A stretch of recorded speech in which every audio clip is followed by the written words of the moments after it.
इसको तो बहू नहीं बनाऊं।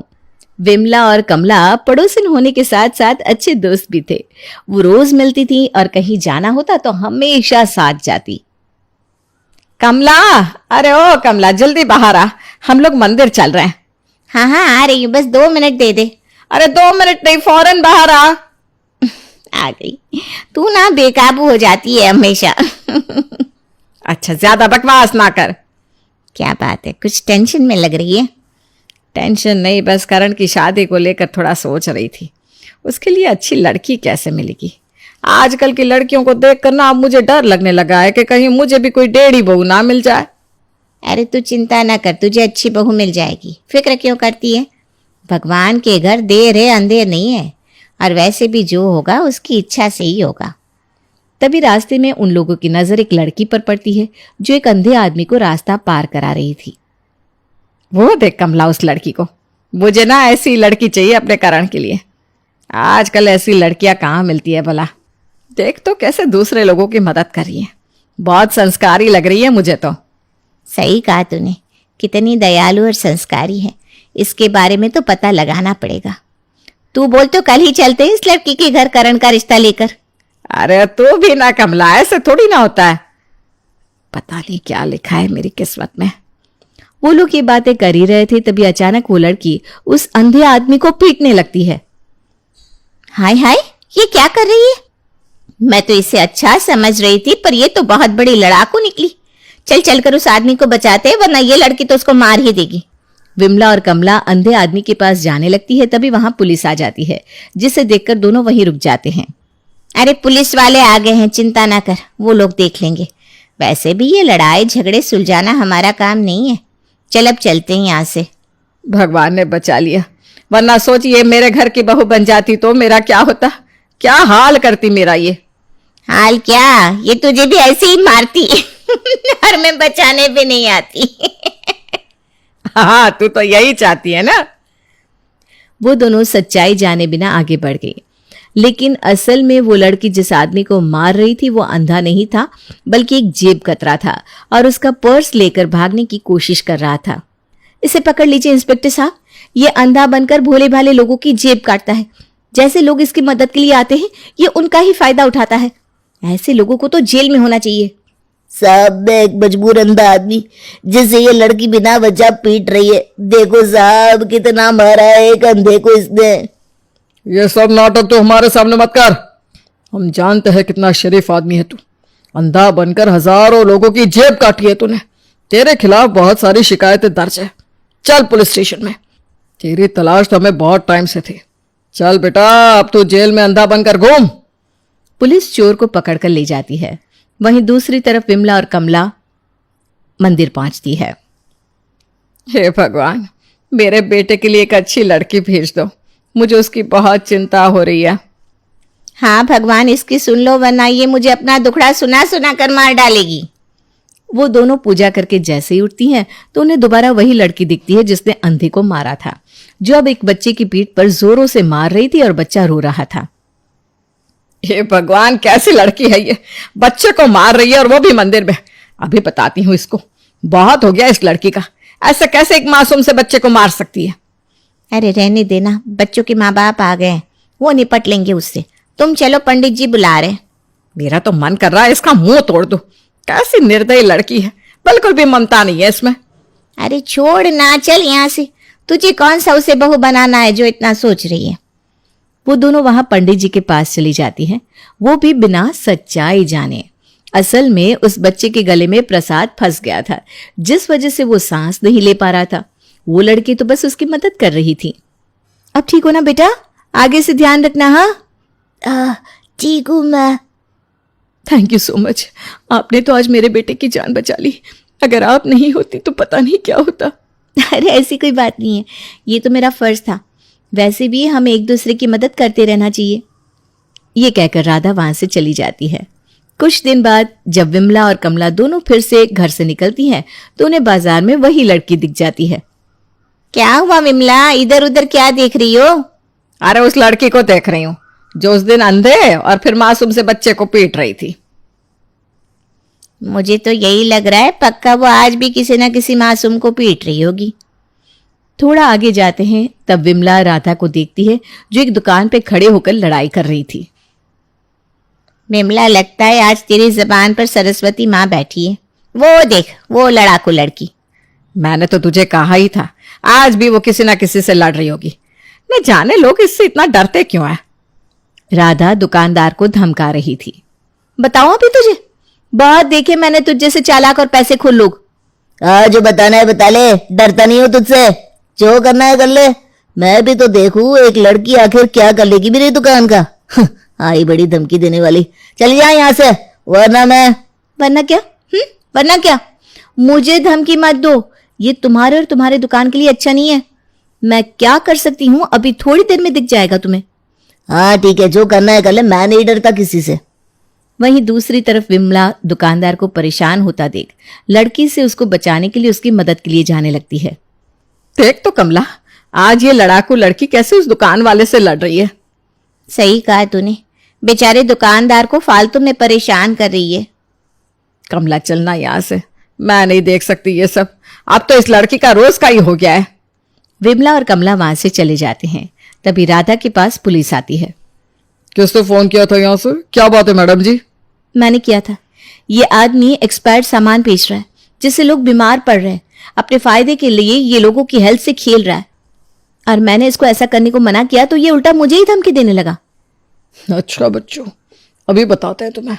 चलो जेल में चलकर सामान बेचना। अब पुलिस ने उस दुकानदार को पकड़ लिया, लेकिन ये सब देखने के लिए विमला और कमला वहां मौजूद नहीं थी। मम्मी पापा यहाँ आओ। क्या हुआ बेटा, तू ऐसे क्यों आवाज दे रहा है? अरे क्यों चिल्ला रहा है? इसने तो कान के पर्दे फाड़ दिए। मैं आपकी बहू लेकर आया हूँ। इसका नाम राधा है और मैं इससे बहुत प्यार करता हूँ। अरे बेटा, कम से कम हमें बता तो देता। पर चलो, अब शादी कर ली तो कर ली, कोई नहीं। विमला, आरती की थाली लेकर आओ, बहू का गृह प्रवेश करवाओ। ये लड़के? नहीं, ये नहीं हो सकता। अरे विमला, आज के जमाने में लव मैरिज कोई इतनी बड़ी बात नहीं है। कम से कम हमारे बेटे ने बता तो दिया। हाँ मम्मी, मुझे पता है कि आप गुस्सा होंगी, लेकिन प्लीज ट्राई टू अंडरस्टैंड। मैं इस लड़की से बहुत प्यार करता हूँ। ये बहुत अच्छी और समझदार है। मुझे लव मैरिज से दिक्कत नहीं है, मुझे दिक्कत इस लड़की से है। ये लड़की बहुत बुरी है। अरे पर आप तो राधा को जानती भी नहीं हो, ऐसा क्यों कह रही हो आप?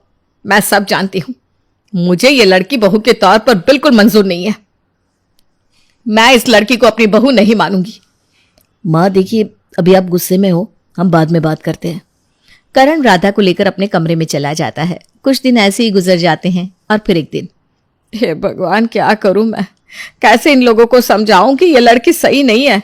मैंने इसका असली रूप देखा हुआ है। कुछ दिनों में ये लड़की मुझसे मेरा बेटा छीन लेगी। क्या करूं मैं अब? तभी वो देखती है कि राधा मनोज के दोनों हाथ पकड़कर पीछे की तरफ खींच रही है और मनोज मुंह बिगाड़ रहा है। अरे नासपीटी, क्या कर रही है?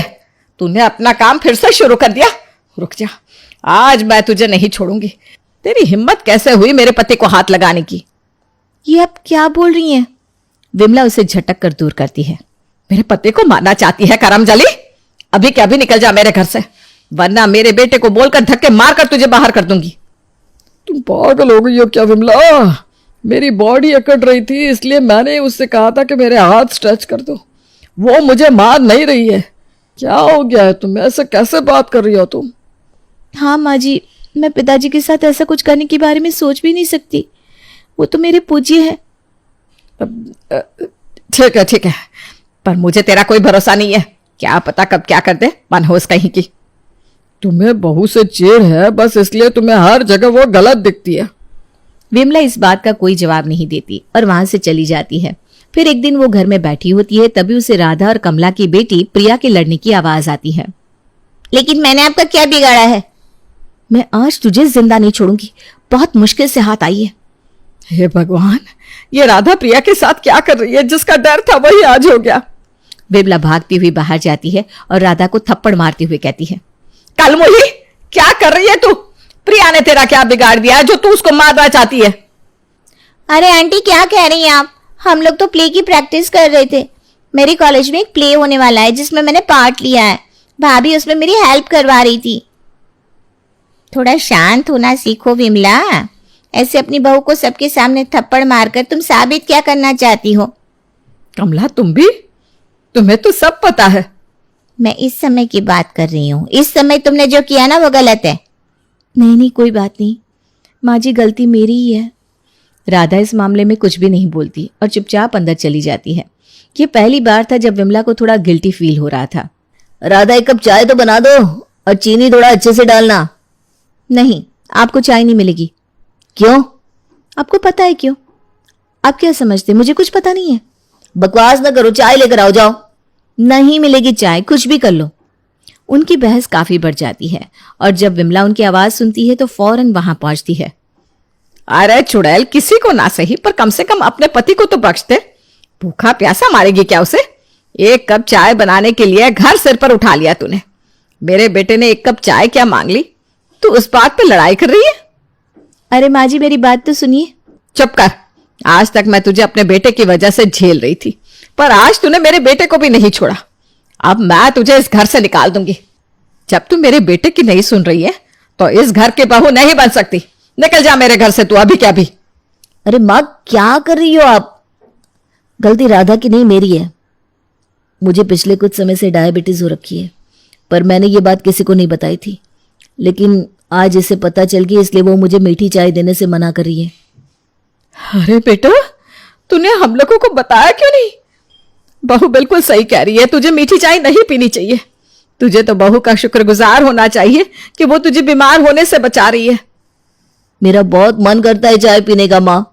मैं समझती हूं, लेकिन ये तेरी सेहत की बात है। बहू तूने एकदम सही किया। अब इसके खाने पीने का ध्यान तुम ही रखना।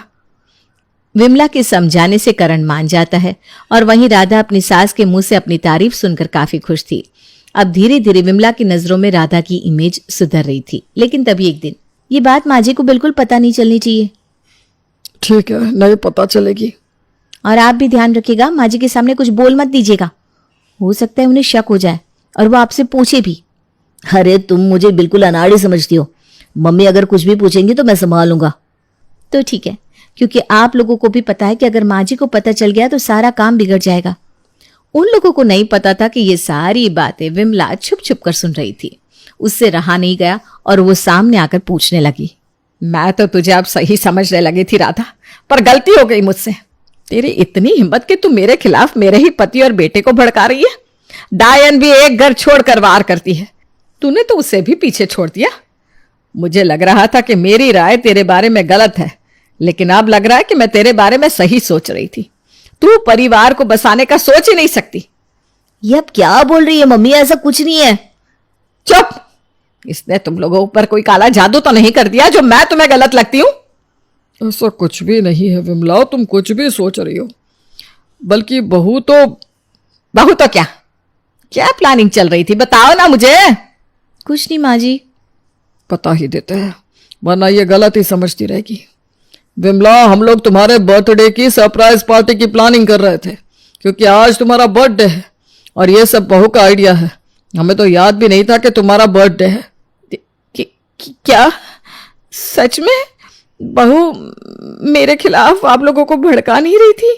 आप सब लोग मेरे जन्मदिन की बात कर रहे थे। हाँ माँ, सच में हम लोग आपको सरप्राइज देना चाहते थे। घर में हुई इन सारी घटनाओं से विमला को ये तो समझ में आ जाता है कि राधा इतनी भी बुरी नहीं है जितना वो उसे समझ रही थी। लेकिन उसके दिमाग में तो अभी भी वो पुराने किस्से ही चल रहे थे। ठीक है, पर शादी से पहले हुई कुछ घटनाएं मुझे इस पर विश्वास करने नहीं देती कि यह अच्छी लड़की है। कैसी घटना है? आप किसकी बात कर रही हो माँ जी? नमस्ते विमला जी, जन्मदिन की हार्दिक शुभकामनाएं। आपकी बहू ने मुझे पूजा के लिए बुलाया है। अच्छा हुआ आप आ गए पंडित जी। ये बताइए, इस लड़की ने उस दिन मंदिर में एक बच्चे को मारा था ना? आप ही बताइए इन सबको। बच्चे को मारा? नहीं नहीं नहीं। अरे हाँ, कहीं आप उस दिन की तो बात नहीं कर रही जिस दिन एक बच्चे के गले में प्रसाद फंस गया था और तब इसने उसकी पीठ पर मारा था? है? प्रसाद फंस गया था? ऐसा हुआ था? मैं तो कुछ और ही समझ बैठी थी। पर इसने एक अंधे आदमी को भी मारा था उसी दिन। वो अरे वो कोई अंधा आदमी नहीं था, बल्कि जेब कतरा था। आप अखबार नहीं पढ़ती क्या? अगले दिन तो राधा का नाम भी आया था उसमें। हे भगवान, मैं तो कुछ और ही समझ रही थी। राधा का नाम तो अखबार में तब भी आया था जब इसने वो पास के मार्केट में एक दुकानदार को एक्सपायर्ड सामान बेचने के लिए पकड़वाया था। अरे मैं यही तो कहने जा रही थी, उस दिन मैं भी वही थी और मैंने इसको लड़ते देखा तो इसी को गलत समझ लिया। इसीलिए तो कहते हैं डोंट जज a book by its cover. मुझे माफ कर दो राधा, मैंने तुम्हें गलत समझा। तुम में नहीं, मेरी नजर में खोट था बेटा। अरे कोई बात नहीं माँ जी, ऐसी गलत फहमियाँ तो हो जाती हैं। अहम बात तो यह है कि आपको सच्चाई पता चल गई। उस दिन के बाद से विमला ने हमेशा राधा के साथ अच्छा व्यवहार किया और वो लोग खुशी खुशी रहे।